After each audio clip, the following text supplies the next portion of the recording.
Hey YouTubers, this is Ishtiyaq with you once again. I am a Philadelphia-based event and landscape photographer. You can call me Ish for short.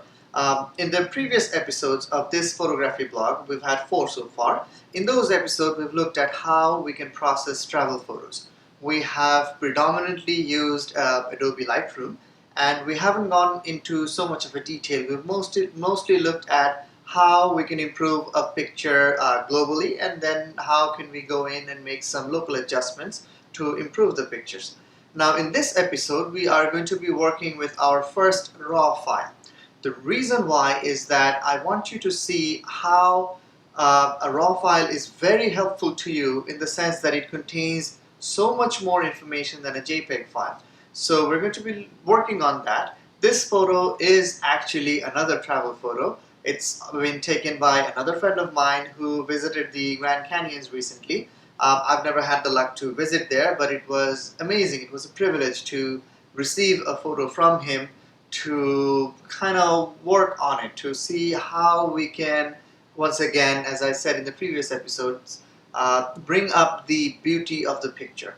So in this photo, we are going to be processing it in Lightroom using the techniques that we've used in the previous ones, and then we are going to move the picture over to Photoshop and apply some techniques there as well. And with all of that, the target is to see how we can keep working on the picture, and this time we'll move from beginner level work to intermediate level work. We're going to look at how we can use various techniques to improve the photo. So let's look at this wonderful photo in the Grand Canyons. It has been taken near the golden hour. Let's go and see how we can improve this. So we are in Lightroom now with another photo. This photo, as I said, was from the Grand Canyon, taken by a friend of mine. And the first thing we'll do is just look at the information. I'm pressing I and I again, and here we see the information, the camera settings when the photo was taken. If I were taking this photo, I would have stuck with ISO at 100, and with that ISO value set to make sure that there's far less grain and noise in the picture. So with that ISO value, I would have reduced the f-stop to 8 or 9, and then calculated my shutter speed from there. And I presume there would have, since we have almost a stop left to the right, a stop of light we could play with, I think we would have still gotten a very good picture. So alright, so let's see what to do with this one. In this picture, there's warm sunlight, and we want that warm glow, and we see that this area is in shade, and to fix that in white balance we happen to have something called shade. And as we click on the shade white balance, you see that the entire picture has been warmed up. The temperature has been set at 7500, and the tint has been pushed to a little bit magenta as well. We're not playing with the exposure right now, not playing with the contrast slider either, but as we did in the previous episodes, as part of our workflow, we close the highlights and we open the shadows, and by that we reveal a lot more information in the picture. And we hold down Alt or Option and move the white slider to the right until we see a couple of pixels. Let's stop right there.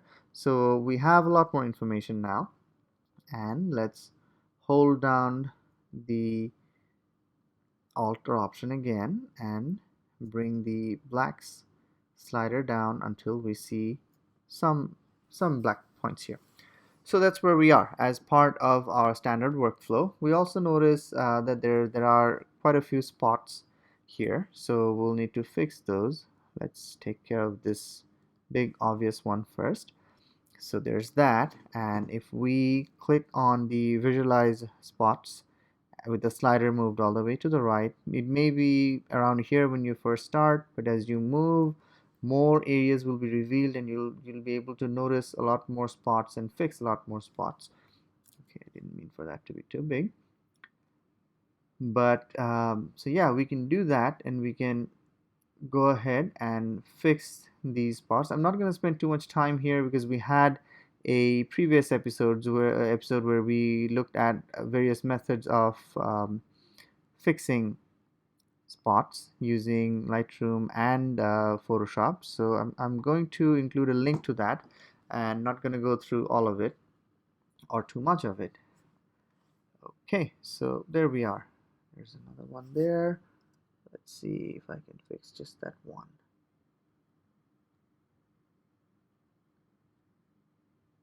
Okay, so that's the spot removal done very quickly. We continue on. We can add a little bit of clarity so that we can see the structures better. We can add just a little bit of vibrance because clarity takes out some vibrance. We're not going to be applying any tone curve, not tone curve, we're not going to be applying any split toning to this one, but the tone curve we can put to say medium contrast so that there's contrast boost just a little bit. Now you'll notice here that this is a raw file. I'm pressing I again. This is an NEF file. So this is a raw file, and there's a lot more information in this, which allows us to do a lot more editing and processing than we have been doing in the first 4 files, which were all JPEGs. So from here onward, we'll look at how to work with raw files and bring the most out of those photos. Now, when you import a raw file, Lightroom automatically puts the sharpening at 25, and in this case we're going to be pushing it just a little bit more, and we will also be reducing the noise just a little bit, and also let's mask it.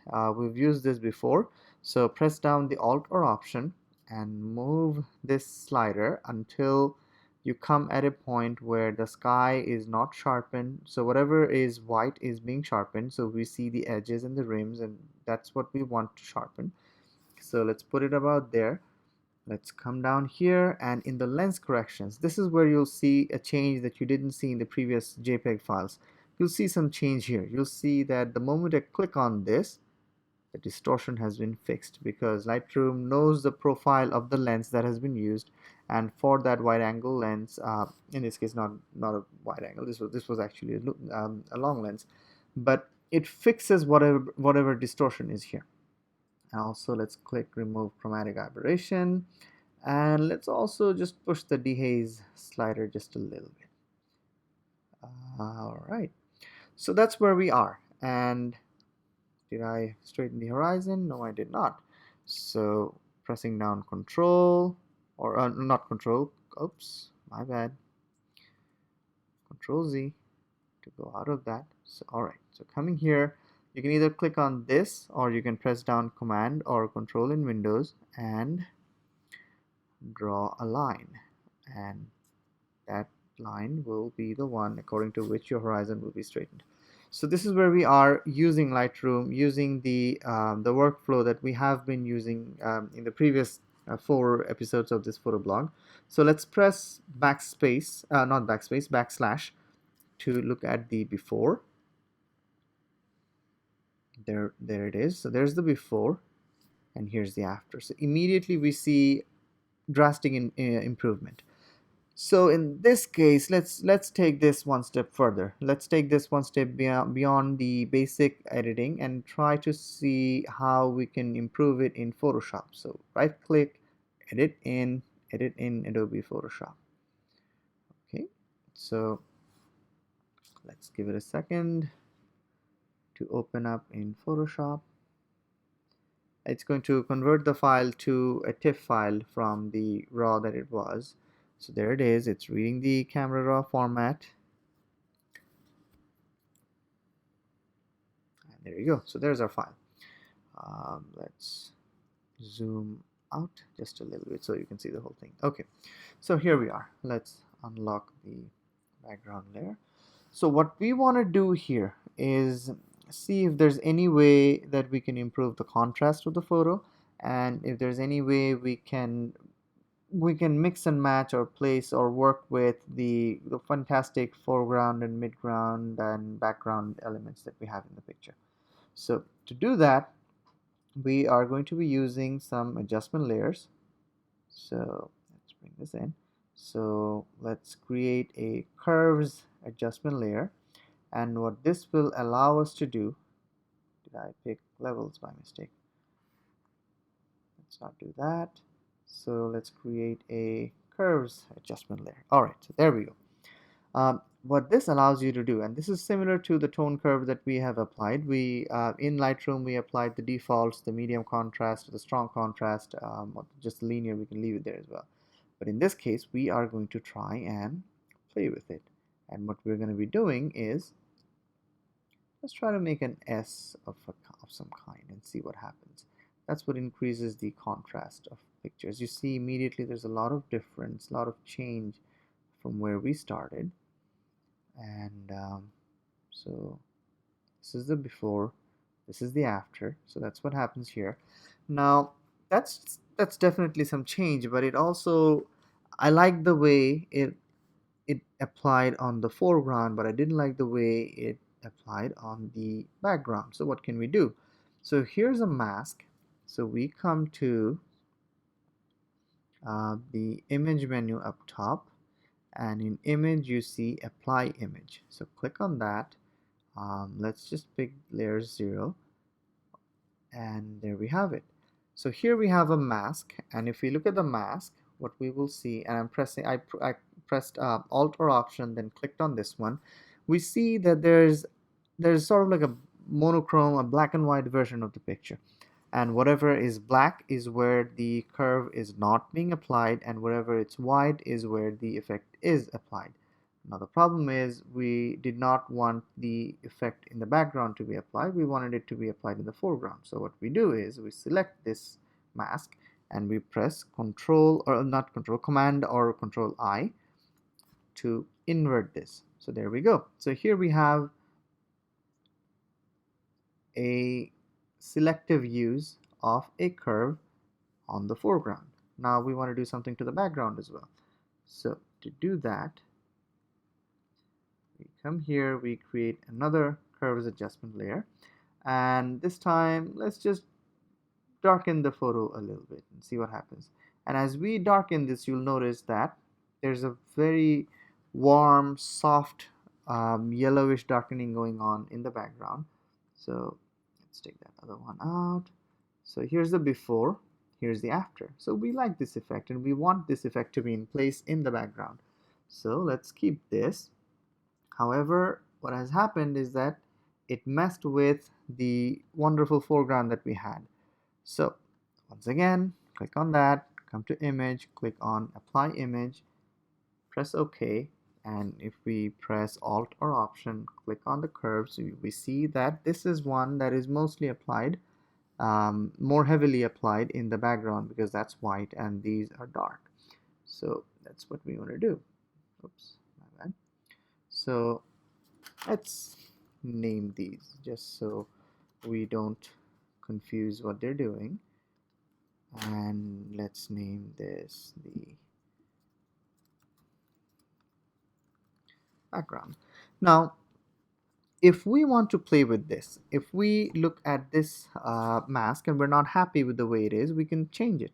And to do that thing, that change, what we do is we click on this and we press Command or Control L, and that brings up the levels dialog for that particular mask. So let's play with this, and as we move it to the right from here, we notice that in the mask the foreground part is completely black. That means there's little or no effect of it on the foreground, and we can keep on playing with this to come to a point where not too much of the middle ground is affected as well.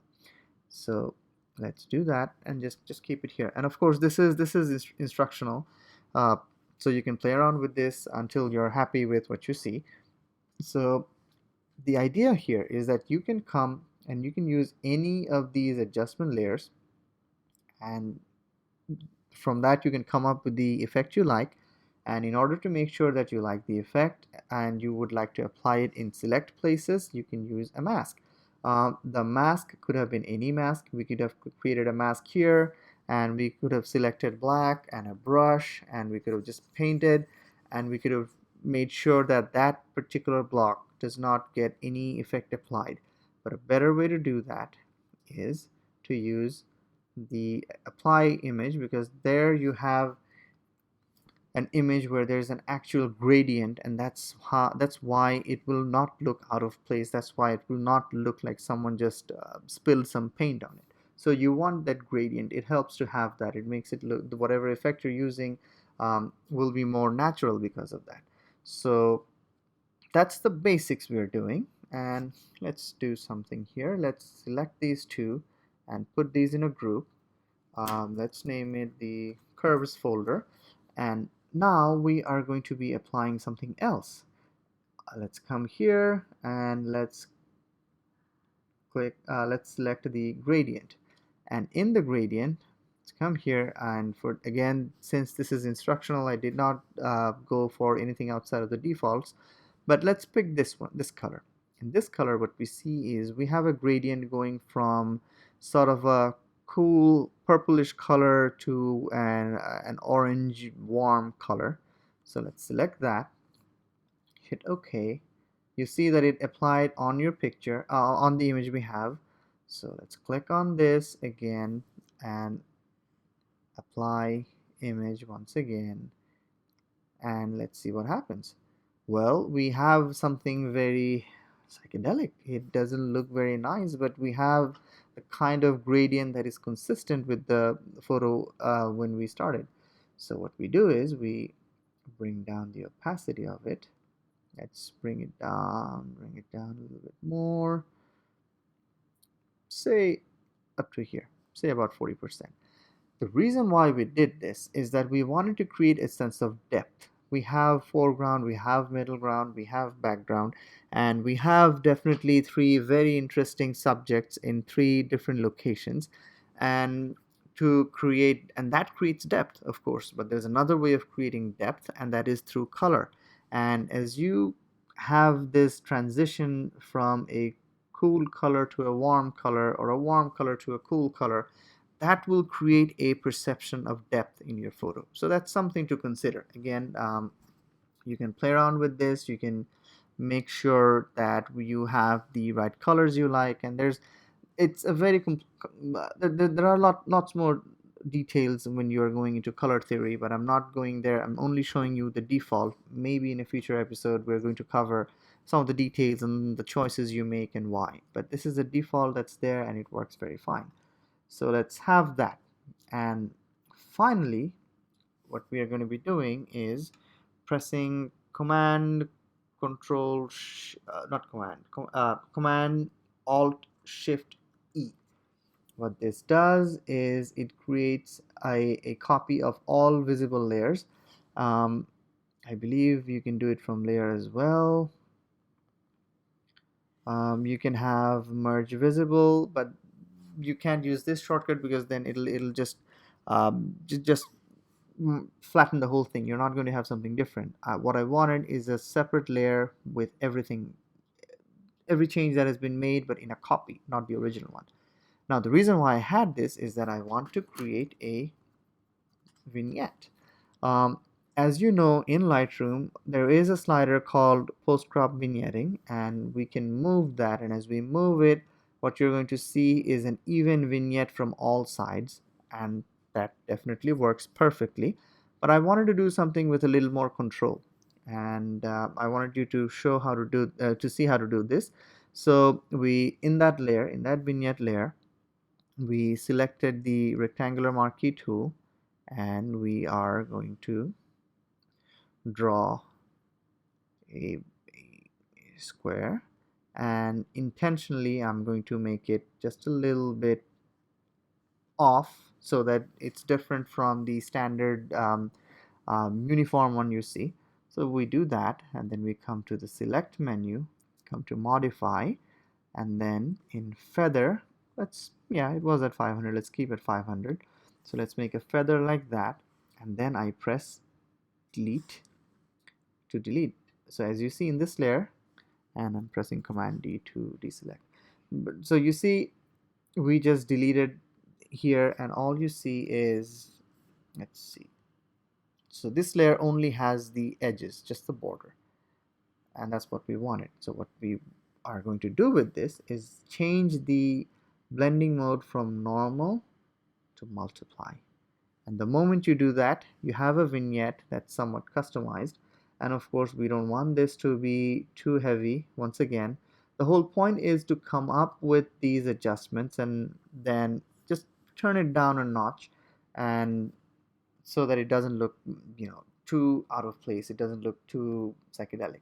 So we select all these layers and we create another group. Let's call this adjustments. So that's where all the adjustments that we made are. So if we hide this, this is where we started and this is where we are. And of course we can play with these a little more. We can increase the light. We can do some dodge and burning if we want. So we can play with that, and we'll probably do that in Lightroom. So here we are with the adjustments, and then we can, if we want, we can come to File, Save As, and give it a name. Okay, Grand Canyon. Let's name it PS for Photoshop.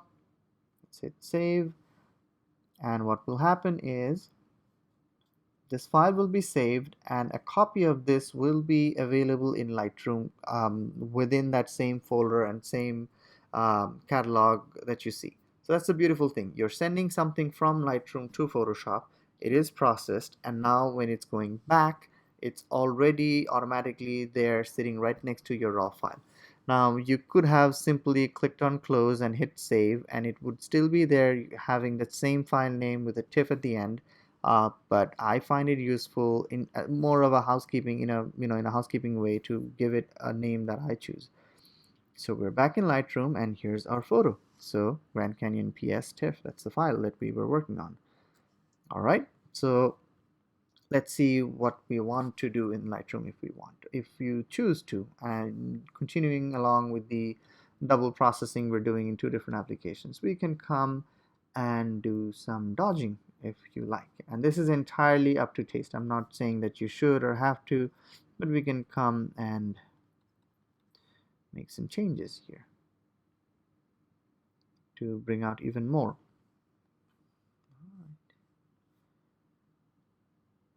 Okay, so there's the dodging. If we choose, you can create another one, say burn, and you can come and burn these areas just a little bit, just a touch, to again create some perception of depth. This is entirely up to taste, but the point is you can start with a photo in Lightroom, make the basic adjustments, then hop over to Photoshop and apply the various curves and the various kinds of adjustment. And once those adjustments are done, and once you're done playing with your layers, you can come back to Lightroom and still process any way you want and have the photo you like. So this is done for now.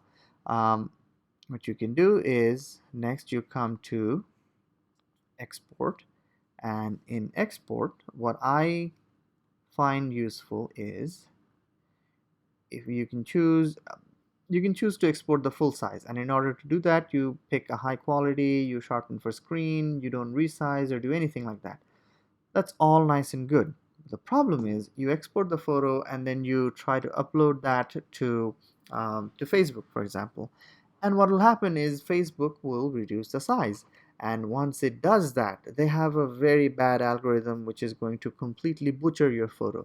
So if your photo needs to be of a reduced size and reduced dimensions, it's better that you do it while in Lightroom or in Photoshop using Adobe's algorithm on the full version of the picture, which is in this case a TIFF file. So let's come here and let's reduce the quality to say 90, and let's say to fit in screen we give it a size of 1600 in long edge. So in this case this is the long edge, the horizontal edge, so that is going to be 1600, and it's going to adjust the vertical accordingly or vice versa. And sharpen for screen, you can choose the amount of sharpening. I'm just leaving it standard here, showing Finder. So let's export and give it a few seconds, and there it is, it's done. So if we open this file, there we go. So there's the photo. and it's definitely a huge change from where we started, and there's a lot that can be done. I wanted to do this in a quick way using the tools that you have at your disposal without buying any plugins, because we'll go into plugins later on. And for now, just as a preview, let me show you very quickly how I originally processed this. So this was the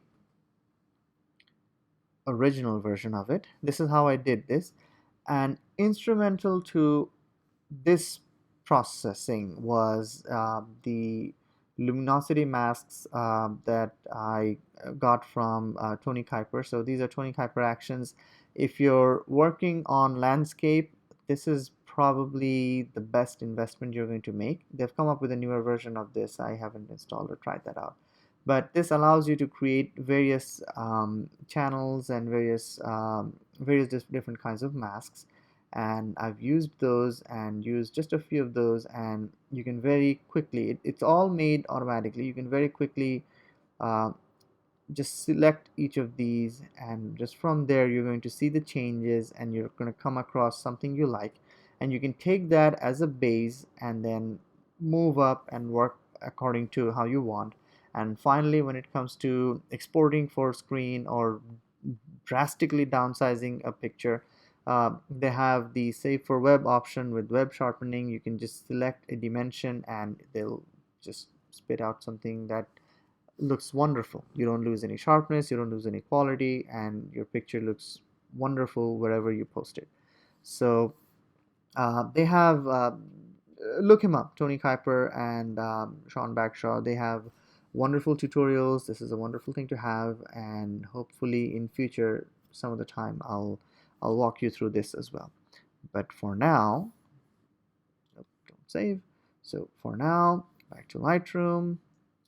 This is the photo where we started.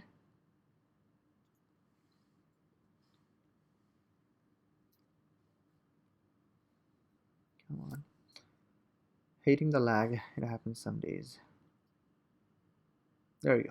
So this is where we started, and this is where we ended. So it's definitely a lot better than where we were, and I hope you learned some useful techniques to get you started with some, intermediate processing, post-processing of landscape pictures. Um, there are a lot more to go. I intend to bring all of that to you in this blog. And if you like this, you know what to do. Like, share, give me a thumbs up. Let me know what you want me to look at or what kind of techniques. And I will try my best to continue along with this and share with you some more tips and techniques in the future. All right, you all have a wonderful time. Thank you so much.